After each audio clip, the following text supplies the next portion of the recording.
Michael at Chuck's Trucks. Today we're covering the 3.5 liter Ford Eco Boost motor. It's very popular in their F-Series line of pickup trucks. It's been a big seller for them here lately. Decent amount of horsepower, torque. It also has a very nice gas mileage rating.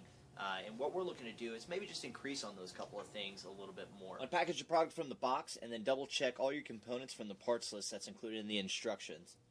When you get that done, go ahead and give a quick run through. Make sure that you're going to understand how to do this install. First, as the instructions say, disconnect your negative battery terminal. Next, loosen the 3 clamps that hold on the factory tubing. Once you get those loose, you're going to go ahead and take that tubing off. There you go. Disconnect the wiring harness from the air sensor. And then unclamp the top portion of your lid and remove it. If you've got a 2011 model, you're going to have an airline fitting that installs into the tube, just like so.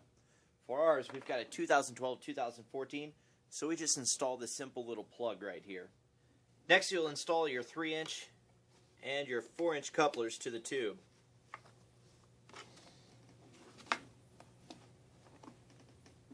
Once you get your couplers on, go ahead and throw them onto the factory tubes.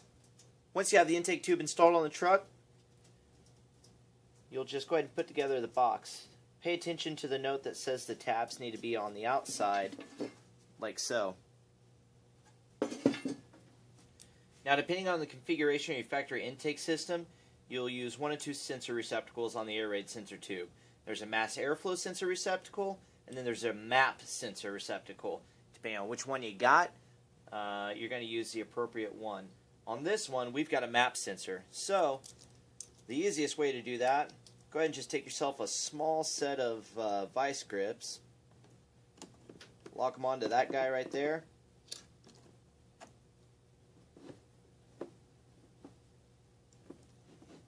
And just take it right off. After you get that screw taken out, the sensor itself will pop right out. So, depending on which sensor you have, if you've got a mass airflow sensor, you're going to notice that you have this plate right here.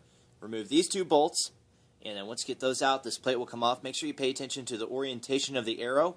That'll tell you which way the airflow should run. If you have a MAP sensor, turn it over, you got a plug right here. Just remove that guy out of there, and warning, you might need a pair of pliers. It's in there pretty tight.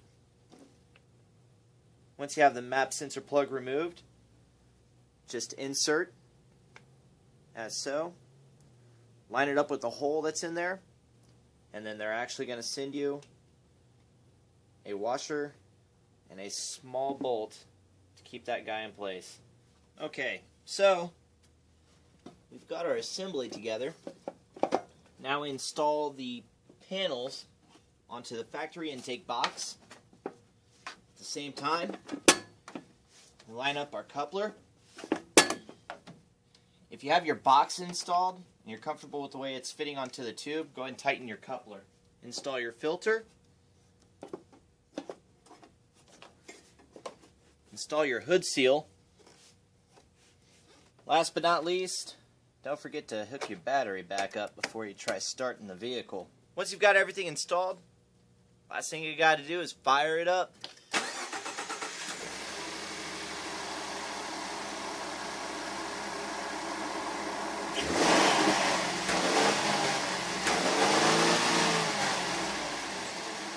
If you have any more questions, make sure to jump on www.chuckstrucks.com.